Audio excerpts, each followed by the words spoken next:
Ya, halo Tribuners, kembali lagi bersama kami berdua ya. Saya Dedi Aziz dan Ridwan Samu tentunya di program kesayangan kalian kalau ngomongin soal sepak bola di Maluku dan di dunia ya, Wan ya. Nah, kali ini Tribol kali ini agak spesial ya. Bukan agak spesial ya, super spesial. Super spesial. Karena kita kedatangan siapa nih, Wan? Kita kedatangan Ketua Asprof PSSI Maluku. Iya, Ketua Asprof PSSI Maluku, Bapak Sofyan Lestaluhu. Mungkin bisa disapa Tribuners, Pak. Halo pemirsa Tribun, saya Sofyan Lestaluhu, Ketua Asosiasi PSSI Provinsi Maluku bersama kalian semua. Iya, nah sekarang nih, ini agak ini ya, kalau kita mohon maaf ya Wan ya, buat Tribuners ya, tadinya memang jam 5 tapi diundur karena memang ada kesibukan. Ini manusia super sibuk ini kan Wan ya, ngurusin sepak bola di Maluku. Nah Tribuners, kita bakal bincang-bincang dengan Ketua Asprof PSSI Maluku. Kita manggilnya Bang aja kali ya supaya lebih dekat ya. Santai ya. Iya, Bang Sofyan Lestaluhu terkait sepak bola di Maluku dan masa depan persepak bola di Maluku ke depannya. Tapi sebelum kita mulai pembahasannya, kita mau ngucapin turut berduka cita dulu ya kepada Arif. Siapa Pak? Aris Kari. Siapa? Sanyakit, mantan pesepak bola asal Maluku ya. Yang PSA juga, Persebaya telah meninggal dunia pagi tadi Pak ya karena serangan jantung. Kami Tribun Ambon mengucapkan turut berduka cita sedalam-dalamnya. Semoga amal ibadah beliau diterima di sisinya. Nah kita langsung nih Pak ke segmen 1 nih. Segmen 1 kita punya pembahasan soal profil singkat nih. Profil singkat Bang Sofyan. Gimana sih Bang Sofyan ini siapa gitu? Kenalin dulu ke Tribuners gitu. Ya, oke baik. Terima kasih. Yang pertama, saya ini sebenarnya lahir dari sepak bola. Jadi dulu saya pernah sebagai pemain. Pertama kali saya pernah bermain sepak bola itu di klub di Ambon, yaitu Tulehu Putra.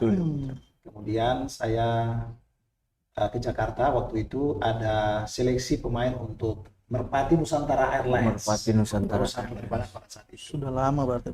Jadi memang dulu itu kan ada yang namanya Kalakarya. Kalakarya itu adalah liga antara karyawan. Kemudian saya bersama 3 teman yang lainnya, kita dari Maluku ada 4 orang. Kita berangkat ke Jakarta dan dari seleksi di pusat kita terpilih untuk menjadi pemain Merpati. Kemudian setelah itu dari Merpati kita pernah mengikuti seleksi untuk masuk di Persija Timur. Jadi saya pernah bermain bola di kompetisi kasta tertinggi pada saat itu, divisi utama Liga Kansas. Kita pernah waktu itu pembukaan Persija Timur sama Persibaya di Stadion Bekasi. Kebetulan saya bermain sebagai stopper dan menjaga Jackson Tiago pada saat itu. Itu sekitar tahun berapa Pak? Waktu itu tahun 98 ya. 98. Kemudian kalau aktivitas saya sehari-hari adalah seorang pegawai negeri sipil. Saya bekerja di Kementerian Agama, tepatnya di unit kerjanya adalah KUA Kecamatan Lehitu. Mungkin begitu. Iya, Tribuners buat yang di Kecamatan Lehitu mau nikah, silakan Bang Sofyan Lestaluhu ya. Ternyata ini saya baru tahu. Beberapa kali saya liputan dengan beliau, ternyata beliau seorang ini ya, ASN ya, apalagi di kantor KUA ya. Ada Wan, ada yang mau ditanya? Jadi berarti sepak terjang Bang Sofyan nih di persepak bolaan tanah air ini sudah cukup lama Bang ya. Bagaimana nih Bang awal mulanya seorang Sofyan Lestaluhu mengenal sepak bola? Awal banget nih Bang. Sebenarnya awal itu kita ikut-ikutan. Karena kita ini lahir di sebuah kampung sepak bola, Desa Tulehu, di mana pada saat itu kakak-kakak kita itu semuanya mereka bermain sepak bola. Dan pada saat itu ketika ada pertandingan di Karangpanjang, semua masyarakat itu hampir pergi nonton bola di Karangpanjang. Jadi sepak bola itu bagi warga desa itu merupakan sebuah olahraga yang sangat diminati oleh mereka. Jadi kalau pertandingan bola itu kadang-kadang kalau kita menonton yang senior mereka main itu kadang-kadang kita kan nggak punya uang untuk mau naik mobil pergi ke Karangpanjang. Kadang-kadang kita itu bagaimana caranya harus dengan segala cara dan upaya gimana kita, apakah kita menumpang di mobil pemain itu, kadang-kadang kita dimarahin, kadang-kadang kita harus mohon maaf kalau kita harus gimana, minta oleh orang tua atau cari jalan gimana, yang penting bisa sampai di Karangpanjang. Yang penting bisa main Yang bola. penting bisa nonton sepak bola. Nonton sepak Aja bola. pada saat itu. Kemudian memang kalau kita bicara sepak bola bagi masyarakat Desa Tuleh itu sangat luar biasa sekali ya. Jadi kayaknya kita pada satu pikirannya bagaimana ketika saya besar saya harus bisa menjadi seorang pemain sepak bola. Dan itu alhamdulillah kita bisa bermain sepak bola sampai di jenjang yang paling tinggi, yaitu di Liga 1. Tapi Kalau sekarang itu ya. sekarang Liga 1. Kalau itu kan masih divisi utama. Begitu ceritanya gitu. Gitu ceritanya. Jadi awalnya ini dari ikut-ikutan ya, Bang ya, ikut-ikutan. Kita tahu kan Tulehu merupakan salah satu kawasan yang memberikan banyak bakat-bakat sepak bola, Bang ya. Jadi memang dari tahun 90-an itu memang sepak bola di Tulehu itu sudah berkembang. Tapi itu menarik, Wan. Bang, ngomongin soal Tulehu nih, gimana sih awal mula Tulehu ini bisa menjadi satu desa sepak bola, terlepas dari film Cahaya dari Timur itu, terlepas dari itu gimana? Jadi pada kesempatan ini memang saya bersyukur saya bisa bercerita tentang sejarah lahirnya kampung sepak bola. Jadi memang kalau bicara kampung sepak bola itu, memang dari dulu itu orang ketika bicara sepak bola pasti orientasi pikirnya pasti Tulehu. Kan begitu. Benar. Jadi ketika itu saya masih menjabat sebagai Sekjen Aspro. Dan saya bersama dengan Pak Johar Arifin Hussein, kebetulan saya waktu itu adalah pengurus PSSI, komite ad hoc PSSI. Jadi pada saat Pak Johar berkunjung ke Manokwari, Papua Barat dan Provinsi Papua, ada 2 provinsi pada saat itu, mereka adalah kongres pemilihan ketua. Jadi kalau itu kita pada saat Pak Johar berangkat, biasanya kita juga komite ad hoc itu kita mendampingi, yang mungkin ada ketika ada terjadi, mungkin ada hal-hal yang perlu Pak Ketua pada saat itu mengharapkan bantuan dari kita, mungkin kita bisa membantu dalam hal meluruskan beberapa penjelasan terkait dengan regulasi gitu. Saya berbincang-bincang dengan beliau lewat telepon, kemudian kita pertajam ketika itu di Papua. Saya masih ingat di Bandara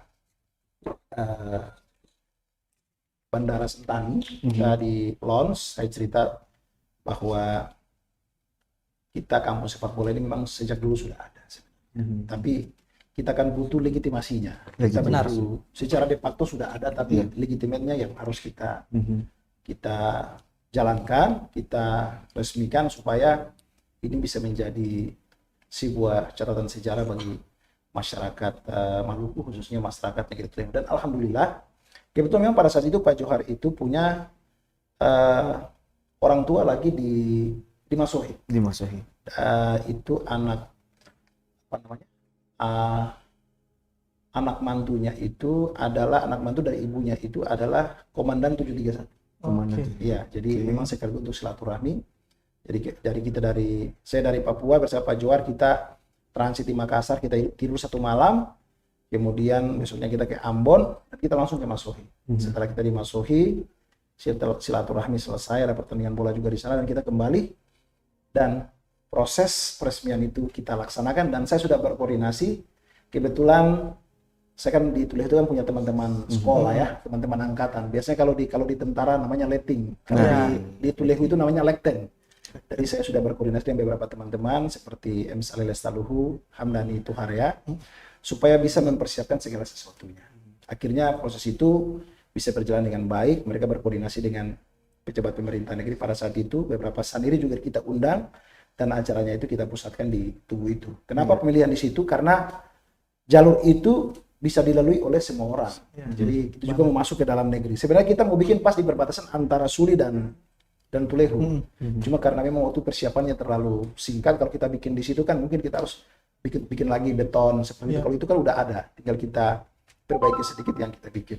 Dan alhamdulillah itulah sejarah terbentuknya kampus sepak bola yang diresmikan oleh Ketua Umum PSSI pada saat itu. Tahun berapa itu, Pak? Kalau seingat saya itu tahun 2018. 2018. Itu peresmian kampus sepak bola, seingat saya.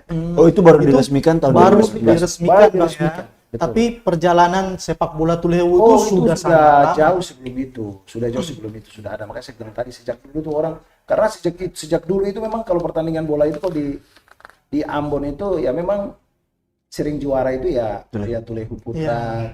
Kalau enggak ya Pirgi, dulu ada Jati Group. Jadi memang dari dulu itu memang sepak bola di Tulehu sudah.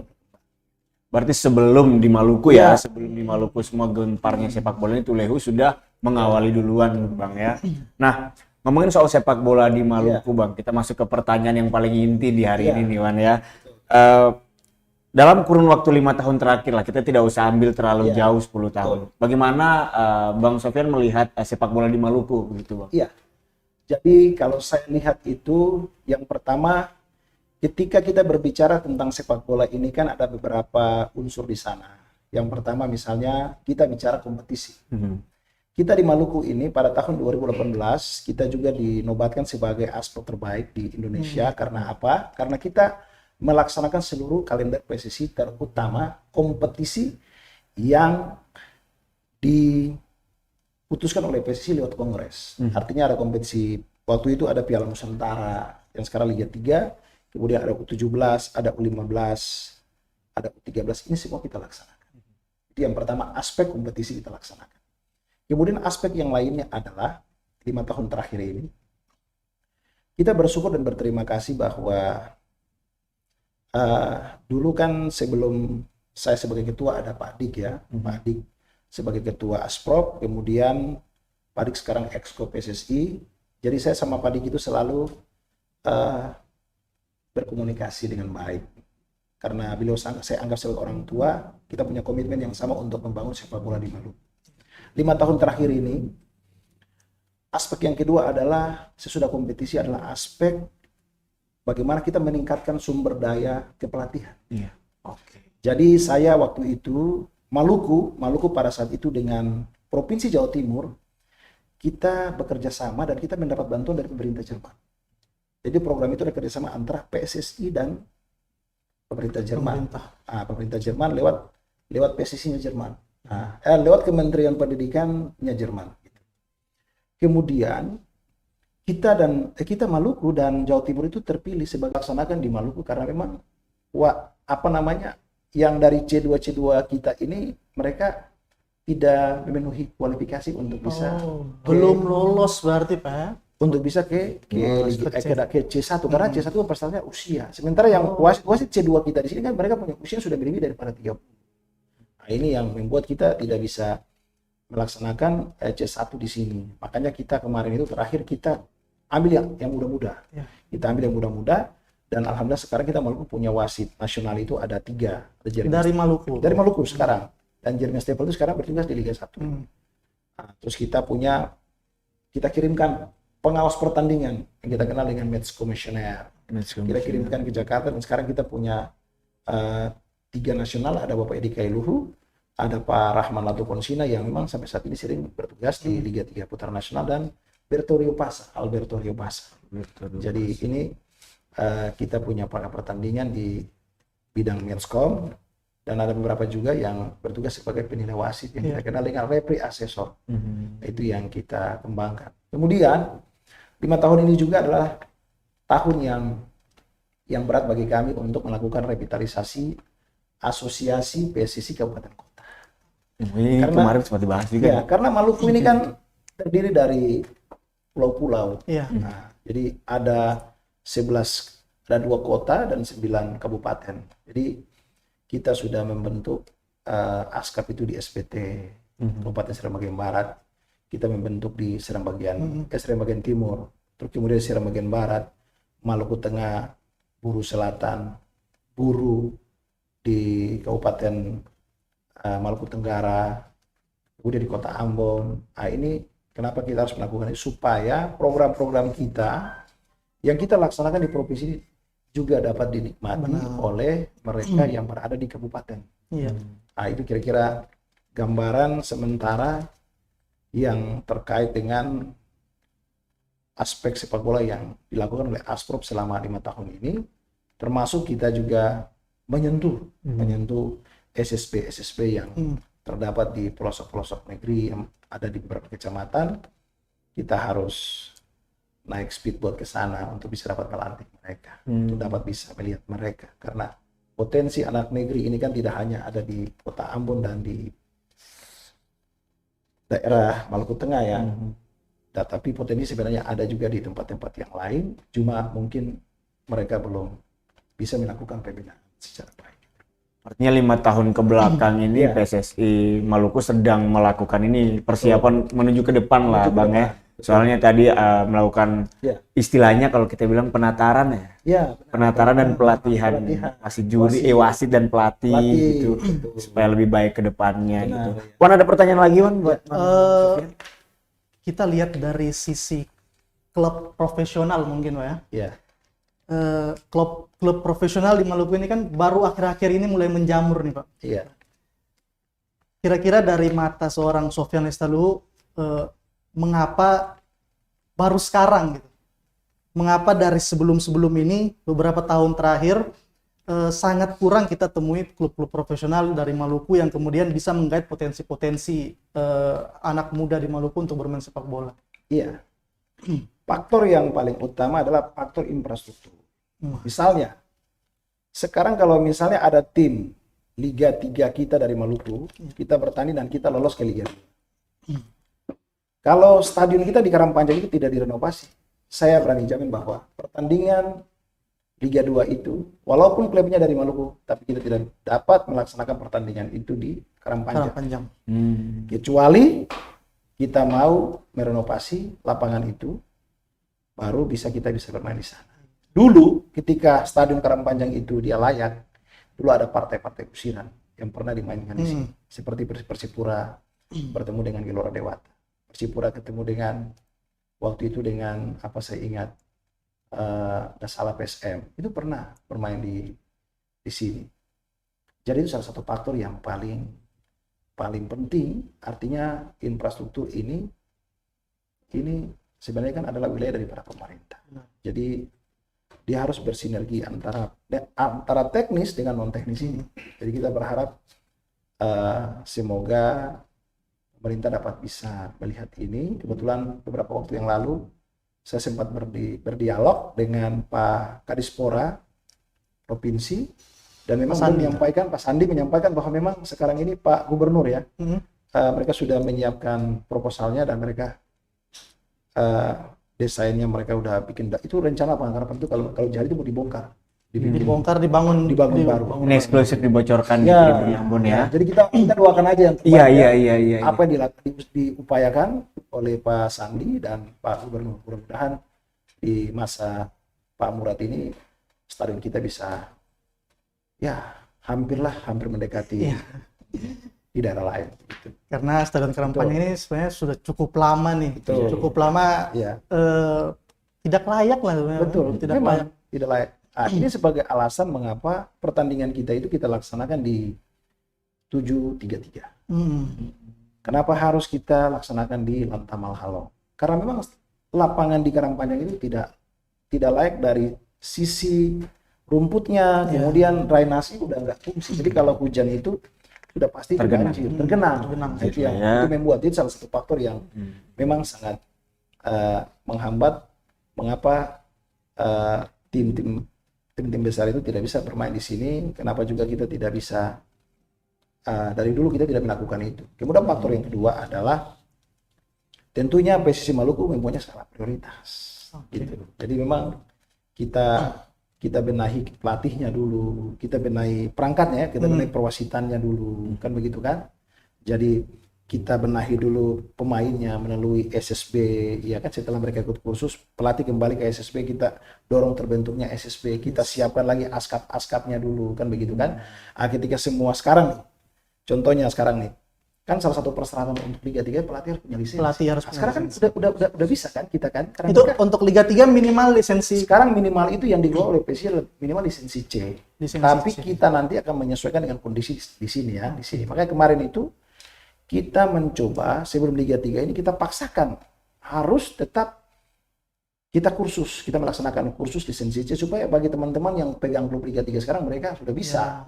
Tapi kalau nanti kita lihat memang kondisi real di lapangan memang banyak yang belum juga ya, kita mau berbuat apa? Ya tetap persyaratannya mungkin kita masih dengan D gitu. Jadi kita sekarang masih menyesuaikan. Menyesuaikan. Faktor-faktornya berarti cuma Cuma itu Bang. Iya, jadi tadi itu masalah infrastruktur, kemudian kita punya skala prioritas gitu. Kan kita kalau sekarang kita mau paksakan gitu kan, kita harus langsung mau punya tim bagus begitu kan, kita mau main bola di mana?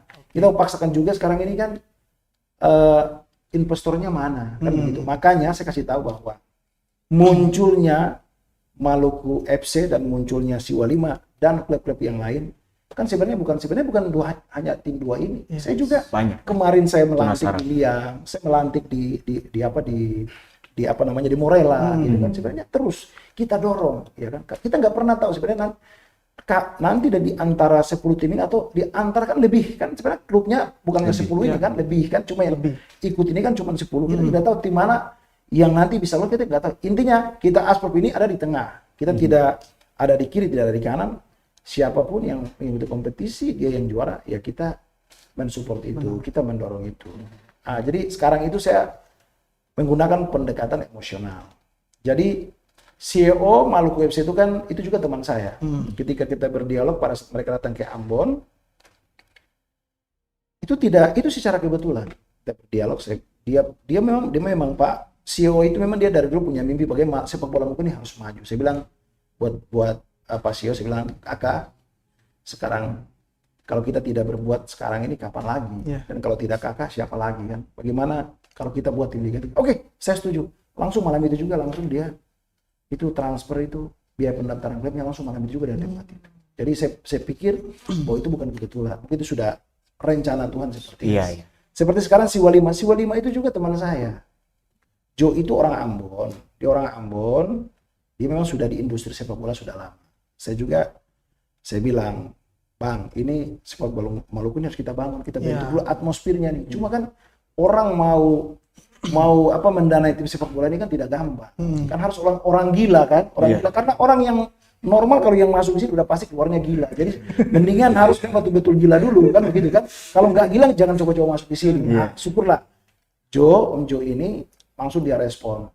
Jadi sekarang kan alhamdulillah dengan adanya Siwa 5, dengan adanya Maluku FC, sepak bola Maluku bisa kelihatan. Ada satu juga Nyong Ambon, Pak Roni kan. Cuma mereka tahun ini tidak ikut Liga 3 karena mereka terlambat mendaftar. Mereka kan baru peresmian, baru launching kan.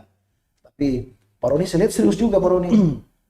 Tidak kalah dengan Maluku FC yang punya base. Pak Roni juga sekaligus punya base, punya ambulans.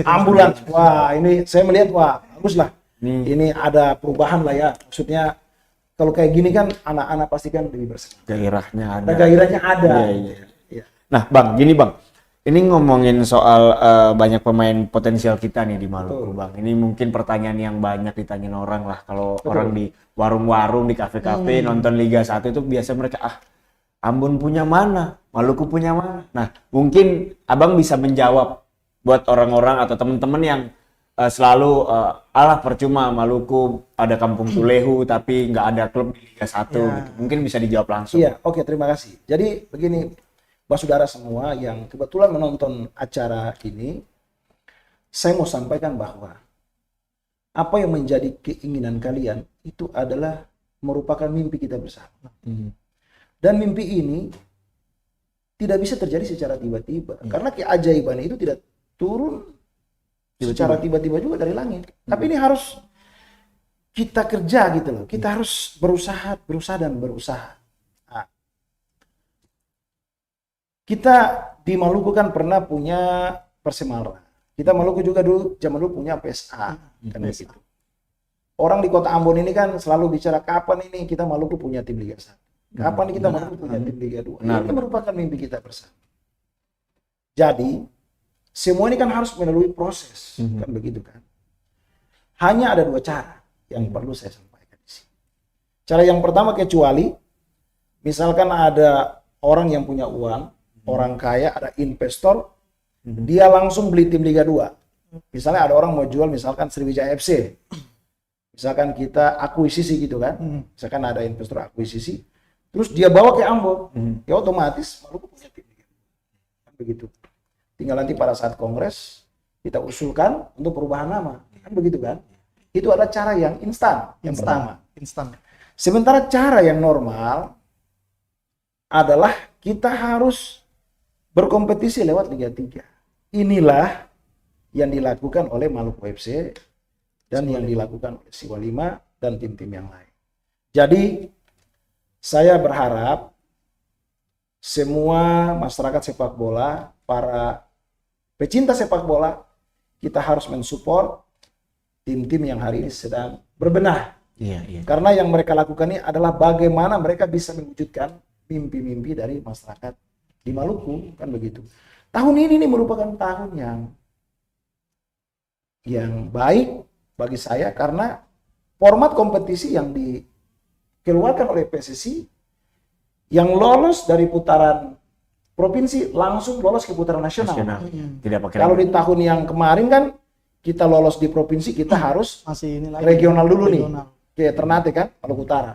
Tapi tahun ini kan kita langsung bermain di putaran nasional. Itu yang pertama. Yang kedua,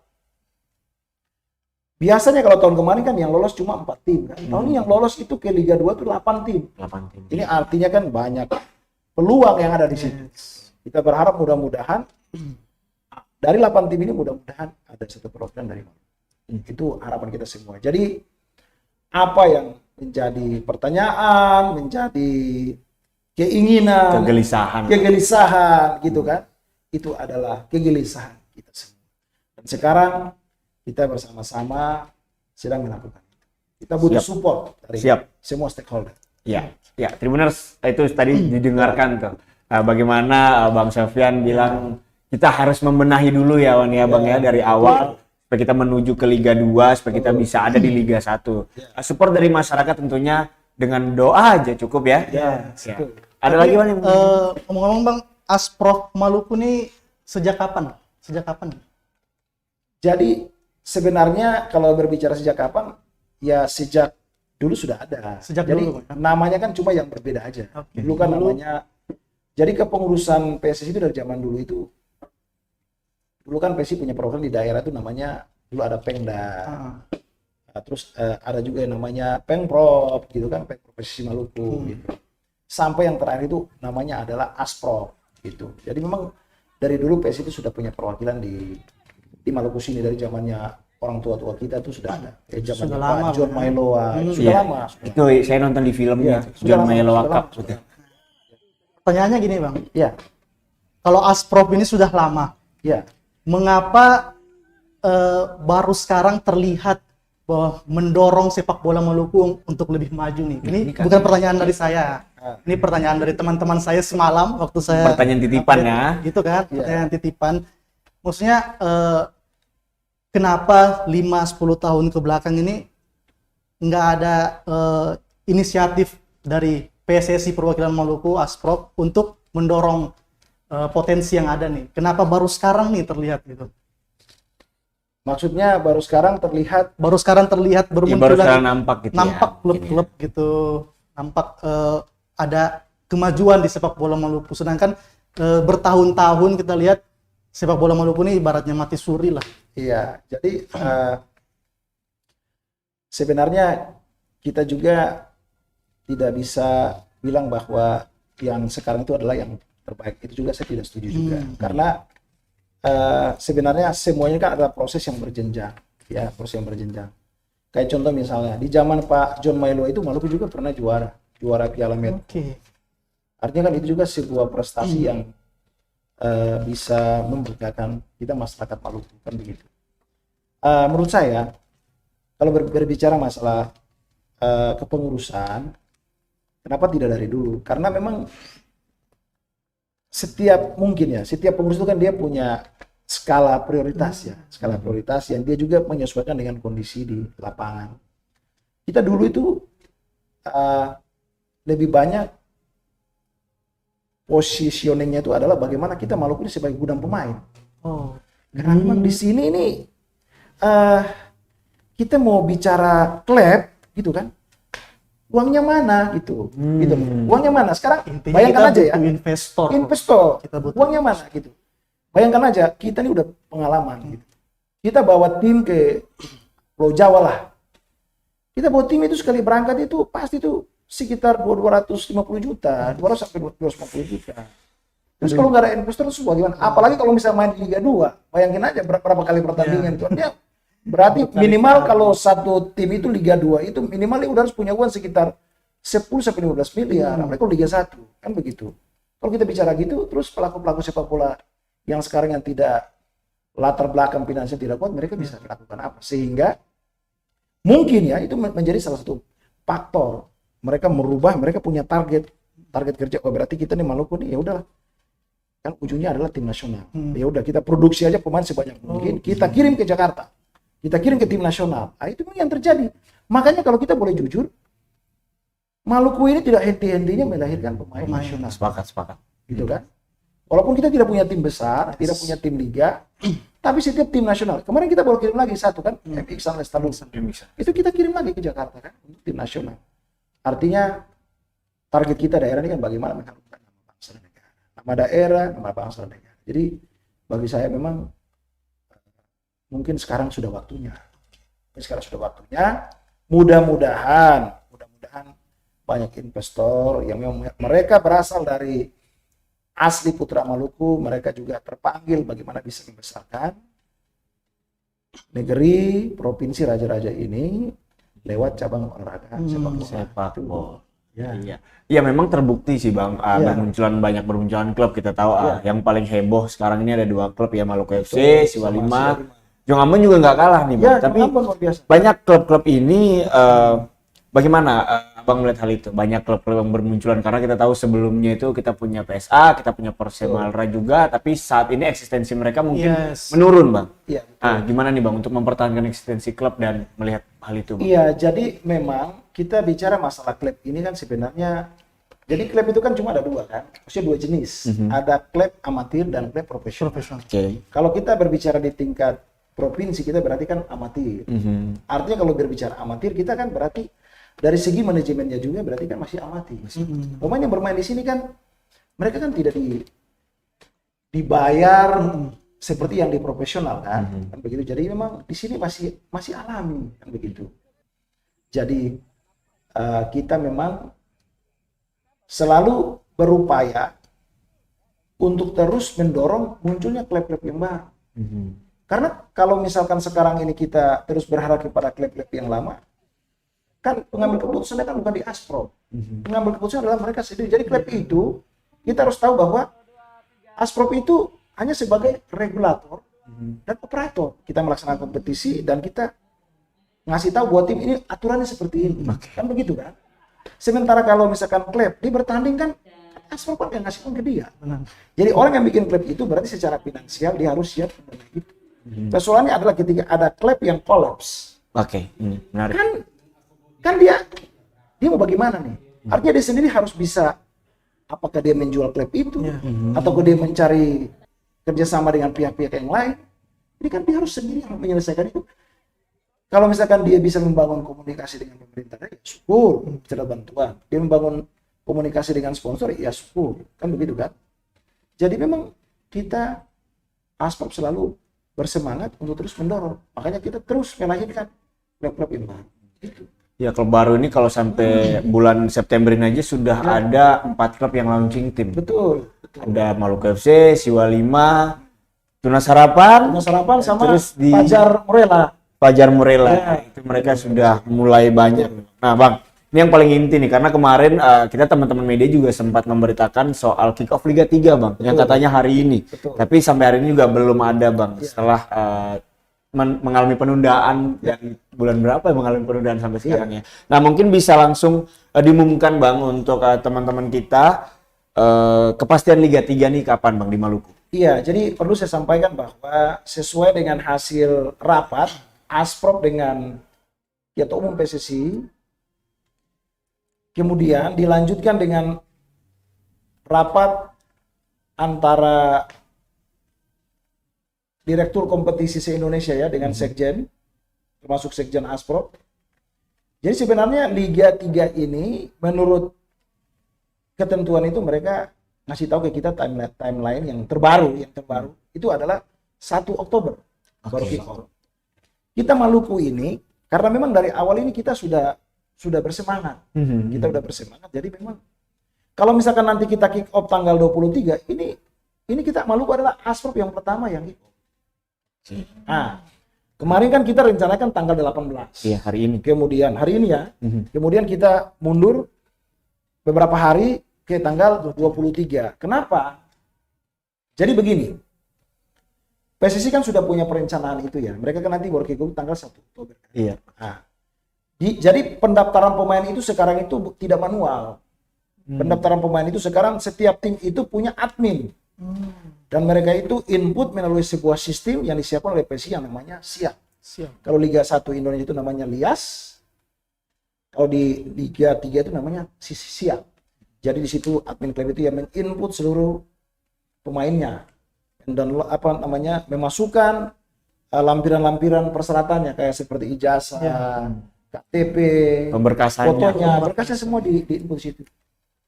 Ketika semua ini belum clear, kompetisi tidak mungkin jalan. Kenapa? Pemain itu dia bisa mendapat pengesahan itu setelah dia punya persyaratan itu sudah dinyatakan oke oleh sistem itu, baru kita bisa mengeluarkan yang namanya surat pengesahan pemain. Dampaknya adalah ketika tim melaksanakan memainkan pemain yang tidak sah, pemain yang belum disahkan itu bisa dikategorikan sebagai pemain yang tidak sah. Iya. Jadi kita PSSI Maluku kita menunda ini beberapa hari supaya ada range waktu untuk kita membenahi proses pendaftaran ini. Itulah alasan kenapa kita menunda sampai tanggal 23. Sampai tanggal 23 berarti minggu depan ya. Ya. Tapi kalau mereka tetap lambat nih Bang, berarti ada kemungkinan ditunda lagi berarti dong. Jadi begini, kita memang sudah komunikasi. Sekarang ini kan sudah dari teman-teman di PSSI kemarin kan mereka udah buka sistemnya, kita udah bisa input. Mudah-mudahan kita Asprov akan bekerja keras melalui bidang kompetisi, kita akan bisa menginput itu dengan cepat sehingga rencana kita kickoff tanggal 23 bisa berjalan sesuai dengan rencana. Iya. Semoga saja tanggal 23 langsung kick off di Kompi A733 di Waihero. Iya, Kompi A733 Waihero dan yang pastinya tanpa penonton ya. Tanpa penonton. Kecuali wartawan bisa masuk. Ya, wartawan bisa masuk. Wartawan bisa masuk. Boleh. Kan kita lihat akan memberikan informasi ya. Kalau wartawan tidak masuk, siapa lagi yang memberitakan berita kita? Gitu. Dan maksimal tidak ada apa-apanya tanpa media. Siap. Tanpa tribun kita enggak. Siap. Nggak bisa. Nah, benar tadi kita sudah banyak bincang-bincang dengan Bang Sofyan nih. Bang Sofyan ini salah satu pemeran di film Saya Dari Timur ya. Jadi kepala sekolah SMK Pas. Dan yang memerankan Bang Sofyan adalah Glenn Fredly. Agak lucu ya. Nah, Tribuners, setelah kita berbincang-bincang, kita punya rekapan hasil pertandingan Liga Champion dan Liga 1 tadi malam ya. Nah, yang pertama itu yang paling hangat ada Barcelona versus Bayern Munchen dengan skor berapa, Wan? 0-3 nih Tribuners. Barcelona lagi-lagi dibantai. Iya, Barcelona rupanya udah nggak menjadi tim yang unggulan lagi di Liga Champions. Messi ya. Iya, semudah itu dia di ini ya. Kemudian ada MU lawan Young Boys nih. Bang nonton MU lawan Young Boys? Oh, nggak nonton. Bang ini apa nonton? Ya, kalau klub andalannya apa nih, Bang? Kalau saya ini klubnya tuh AC Milan. AC Milan. Veteran. Kita di Ambon ini kita bisa melihat pecinta sepak bola itu dari klub yang disukainya. Kalau dia suka AC Milan, itu veteran. Veteran. Karena kalau dia suka Real Madrid, baru dia. Real Madrid, Barcelona. Nah, kemudian ada apa lagi, Bang? Bentar, MU belum disebutin dong. Ya, MU dulu. MU kalah loh 2-1. Padahal ya? ada manusia robot nih. Iya, kehadiran Ronaldo tidak mampu membawa MU untuk mencapai kemenangan pertama di Liga Champions. Dengan skor 2-1-an ya. Iya. Kemudian ada Real Madrid yang berhasil mengalahkan Inter Milan 1-0 dan andalannya Bang Sofyan kalah nih AC Milan dari Liverpool 3-2. Iya. Dan di Liga 1 kita punya Borneo yang meraih hasil imbang melawan Barito Putra, kemudian Persela Lamongan yang kalah dari Persita Tangerang dengan skor 0-1. Iya. Borneo melawan Barito Putra itu Buyung sudah bisa dimainkan. Ya, Buyung ini Bang kita buat Buyung kemarin main ya? Belum main tapi dimasukkan ke dalam daftar permainan kan. Sebelumnya kan dia nggak bisa bermain karena belum vaksin ya Bang. Nah, kita nih rencananya ke depan kita akan bikin sepak bola di Maluku ini jadi bintang pokoknya. Kita beritakan semua soal sepak bola di Maluku ya. Supaya kita mengangkat juga ya, kita membantu mengangkat persepak bola di Maluku. Bisa mengundang CEO Maluku FC. Siap. Ide bagus. Siwa 5 Nyong Ambon, ya kan? Iya, Mereka siap, juga bisa memberikan pikiran-pikiran Benar. mereka, gitu kan. Tapi sebelum kita undang mereka, kita undang dulu nih. Rajanya, ibarat kalau di catur ini kita undang rajanya dulu. Raja dulu, kan? Raja dulu, nanti Terima kasih kita diundang di sini bidak-bidaknya. udah kita bersyukur sekali. Iya. Iya, siap. Malam ini Tribuners akan ada pertandingan di Liga 1 antara Persebaya melawan PSM Makassar, kemudian dilanjutkan ada Bali United melawan Persib Bandung. Jangan lupa Big saksikan match. langsung ya, big match ya. Nah, mungkin cukup ya Wan ya, Bang ya. Boleh.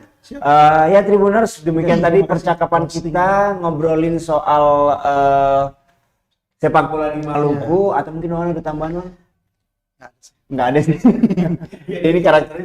Iya. Nah, ngomongin soal sepak bola di Maluku terkait dengan masa depan sepak bola, apa yang sudah dilakukan PSSI Maluku selama 5 tahun belakang, kemudian juga eksistensi klub sepak bola di Maluku ya, dan kick off tentunya tanggal 23 September nanti, kick off Liga 3 di Maluku. Nah, untuk itu udah 1 jam mungkin ya. Sejaman ya? Sejam ya? Belum. Oh, belum ya, udah 4 berapa? Ya, udah 40 menit kita menemani Tribuners sekalian. Saya Deddy Aziz dari ini ya? Oh iya. Oh iya. Bang, kenapa? Oh, boleh. Saya lupa nih, Iya. Bang. Saya di kesempatan ini saya ingin menyampaikan sedikit ucapan kepada para pecinta sepak bola di Maluku.